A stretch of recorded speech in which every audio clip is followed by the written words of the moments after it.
बाँच्न मात्रै पर्छ, के देख्न नि पाइन्छ, गर्न नि पाइन्छ। हेलो एन्ड नमस्ते, welcome back to another mini vlog. जिन्दगीमा नदेखेको कुरा देख्न पाइयो guys. Good morning everyone. आज बिहानी बुटवल होटलबाट सुरु हुन्छ। जसले नि मेरो मिनी भ्लगहरू हेर्नुहुन्छ भने मेरो हरेक अपडेट थाहा पाउन सक्नुहुन्छ। उठेर बाथरुम गएर ब्रस गरेर मुख धोएर फ्रेस हुन्छु।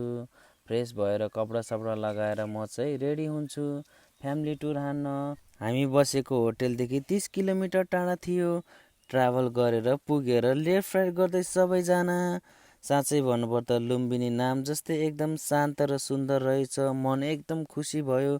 हरेक दुःख पीडा सबै मेटियो। केही क्षणको लागि सबै परिवार रमाइलो गर्दै भिडियो बनाउँदै फोटोको रूपमा यादहरू क्याप्चर गर्दै अगाडि बढ्यो।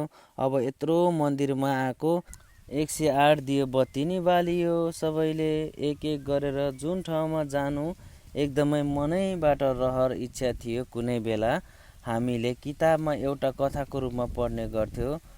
टिकट काट्नु पर्ने रहेछ। एकजनाको 20 रुपियाँ काटेर भित्र छिर्यो। भित्र छिर्ने बित्तिकै पर्सनली म यति अट्याच भयो कि आफूले आफूलाई एकदम भाग्यमानी फिल भयो। म चाहिँ भगवानप्रति धेरै विश्वास गर्छु साथीहरू। हजुरहरू कतिको गर्नुहुन्छ?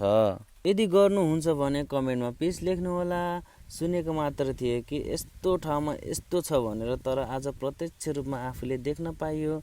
यदि पुरा भिडियो हेर्नु छ भने फुल भिडियो प्रोफाइलमा छ, हेर्नुहोला। यता साँच्चै नै बुद्ध भगवानले छोडेर जानुभएको सन्देश स्वरूप निकै सुन्दर ठाउँ जस्तै एकदम आनन्द शान्ति छ। ठाउँ नै छोडेर जान मन नलाग्ने खाली थियो। मैले सोचेको यति मात्र घुम्ने अनि घर फर्किने, तर होइन रहेछ। यता यस्तो शान्त भएको गुम्बा 12वटा रहेछ। विभिन्न देशहरूबाट निर्माण भएको हुनाले साँच्चै नै देश विदेश घुमेको जस्तो लाग्यो। यता फेरि ठगहरू पनि त्यति नै रहेछ।